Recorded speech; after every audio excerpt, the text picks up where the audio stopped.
Et coucou chers art journalistes, c'est Marie de l'âme du féminin. On se retrouve pour une seconde vidéo sur comment stimuler son intuition. Grande thématique que je vais essayer de synthétiser quand même rapidement parce que c'est une série de 3 vidéos que je fais autour de la créativité, les ingrédients de la créativité et comment les stimuler dans son quotidien pour en faire des alliés, pour passer à l'action dans son art journal et dans toutes ses phases de création. Alors, tout d'abord, qu'est-ce que l'intuition? L'intuition, c'est quand même quelque chose de compliqué à définir.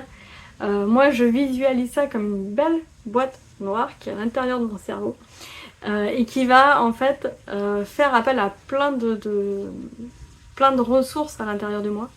Donc, qui fait appel déjà à ce que j'ai vécu, à mon passé, qui fait appel à mes connaissances du monde, qui fait appel donc à toutes mes expériences et surtout les expériences qui sont conscientes et aussi les expériences qui sont inconscientes. D'où le côté un peu boîte noire. C'est-à-dire que il y a des choses, par exemple, on le sait maintenant, dans le champ de vision, notre cerveau, on va dire, ne va s'attarder que à ce sur quoi il a prêté attention au premier abord. Mais le cerveau, il va quand même garder des informations sur la vision périphérique.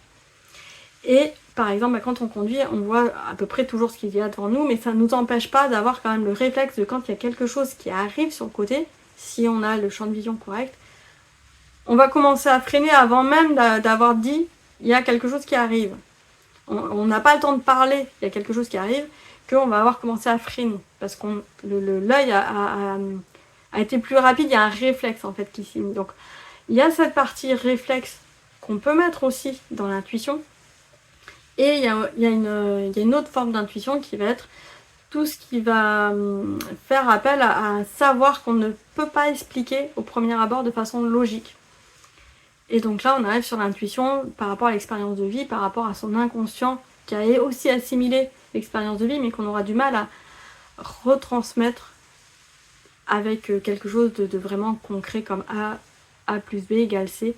Voilà, ça va être plus difficile à expliquer. Donc l'intuition dans la création, pour moi, c'est vraiment un ingrédient primordial. C'est que, même quand on fait de la photographie, il y a toujours cette part de qu'est-ce qui a fait le bon cadrage. Donc quand on est dans son art journal, c'est un petit peu pareil. Qu'est-ce qui a fait qu'on a choisi ces couleurs-là? Qu'est-ce qui a fait qu'on a fait la tâche ou l'empreinte pile à l'endroit et que ça tombe correctement? Eh bien, ça va être une part d'intuition qui va s'exprimer à travers ça. Et c'est toujours difficile à expliquer. Alors il y en a qui vont dire oui, mais il a bien pensé, c'était bien réfléchi, c'était bien machin. À un moment donné, on peut pas penser à tout. C'est pas vrai. Et même si on arrive après coup à l'expliquer, il y a toujours un petit peu cette part de mystère qu'on dit bah tiens, c'est bien tombé. Et pour moi, quand on crée le côté bah tiens, c'est bien tombé, c'est plutôt bah tiens, mon intuition a été juste. Et l'intuition, elle va se traduire aussi par un langage corporel. Par une gestuelle. Donc on va le voir après dans la prochaine vidéo. Mais d'abord, comment cultiver, stimuler cette intuition. Parce qu'il y a plein de gens qui se disent, moi je suis pas intuitif. Comme je l'ai expliqué, il y a plusieurs sortes d'intuition.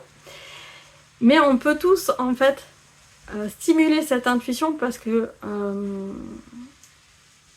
elle est quand même innée, elle fait partie de nous. Même s'il y a des gens qui vont l'avoir plus stimulée ou qui vont avoir plus facilement accès à cette intuition, comme n'importe quelle autre compétence, eh bien on va pouvoir quand même la travailler.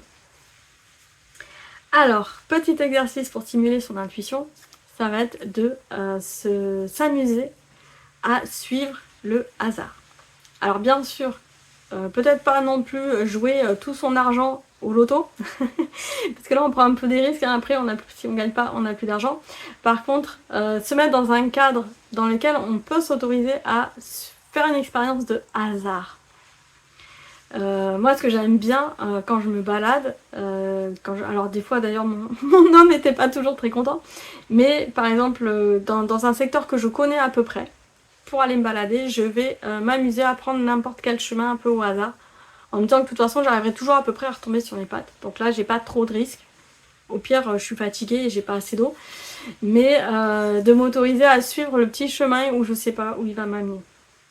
Et donc de partir un petit peu comme ça, même dans une ville, hein, dans la mesure où on quadrille un peu, on sait à peu près où on va, quelqu'un sait à peu près où on est, de se laisser porter par le hasard. De se dire, bah tiens, aujourd'hui je vais faire une balade, je vais dire à quelqu'un que je pars, et je m'autorise à juste, à chaque intersection, pas me poser plus de questions et y aller un peu voilà, au pif, le petit pif là, le bout de... et en fait c'est notre intuition qui nous guide. On dit que c'est le hasard, mais pourquoi on va choisir un carrefour plus à gauche qu'à droite? C'est cette intuition qui va parler. Cette intuition elle va aussi faire appel au ressenti du moment. Et ça va se travailler justement en disant est-ce que c'est la rue de droite ou la rue de gauche qui me donne le plus confiance pour aller vers l'humeur dans laquelle je suis actuellement. Et c'est assez rigolo d'ailleurs de voir que des fois on va se retrouver dans des quartiers un peu bizarres et d'autres fois au contraire ça va nous amener au parc où ça va être fantastique, etc. Sur des villes où on ne sait pas toujours, parce que là sur le coup soit à la campagne ou soit dans les villes, on ne sait pas toujours où ça va nous mener.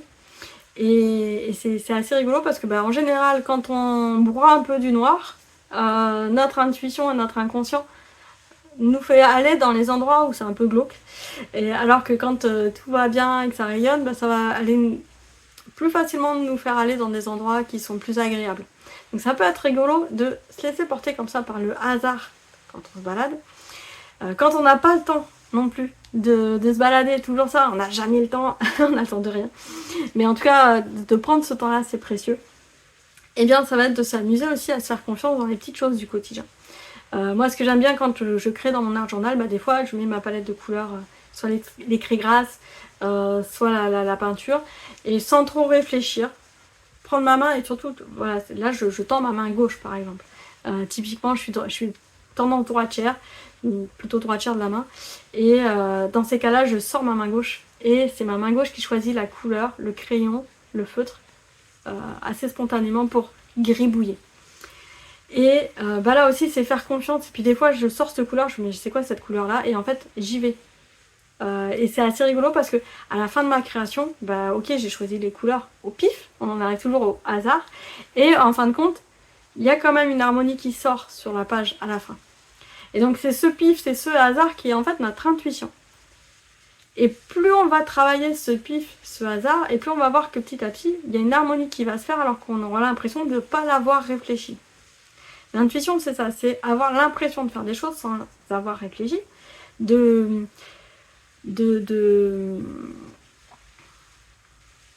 pas pouvoir l'expliquer. C'est un peu comme les synchronicités, mais ça, c'est encore un cran au-dessus, on va dire. Mais à titre personnel, on peut vraiment travailler sur soi pour se fier à son intuition. Et pour se fier à son intuition, il faut prendre le temps de l'exercer, donc de s'exercer au hasard, pour voir qu'on peut faire confiance à cette part de hasard qui est en fait voilà, la vision périphérique, la main gauche qu'on a l'impression qu'elle ne sait pas ce qu'elle fait, mais en fait elle sait quand même bien faire beaucoup de choses, cette main gauche, ou en tout cas la main pour laquelle on n'est pas dirigeant, voilà. Et c'est assez intéressant de faire régulièrement ces petits exercices là. Alors même à la caisse du magasin, quand on attend 5 minutes, des fois ça va être le petit détour.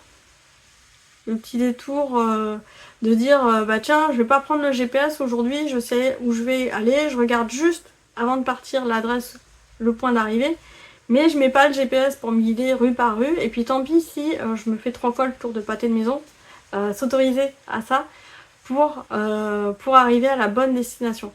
Et en fait, déjà on apprend à se faire confiance.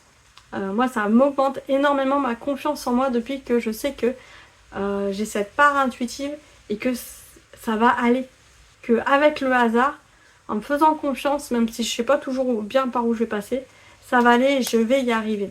Donc c'est l'intuition, moi ça me permet vraiment ça. Donc essayez, faites-vous plaisir et dites-moi si vous avez des expériences comme ça où vous avez vu que votre intuition elle était vraiment soutenante et que à travers sa création, bizarrement les choses se placent bien dans notre page, dans notre création, ça fonctionne. C'est ça en fait. L'intuition, ça nous permet de faire en sorte que les choses fonctionnent, même s'il y a eu des détours. Voilà. J'attends vraiment votre retour sur l'intuition parce que c'est compliqué à retransmettre avec des mots. Et on va voir du coup dans la dernière vidéo comment ça peut s'inscrire dans la matière, cette intuition, cette inspiration à travers le savoir-faire corporel. À très vite, ciao ciao.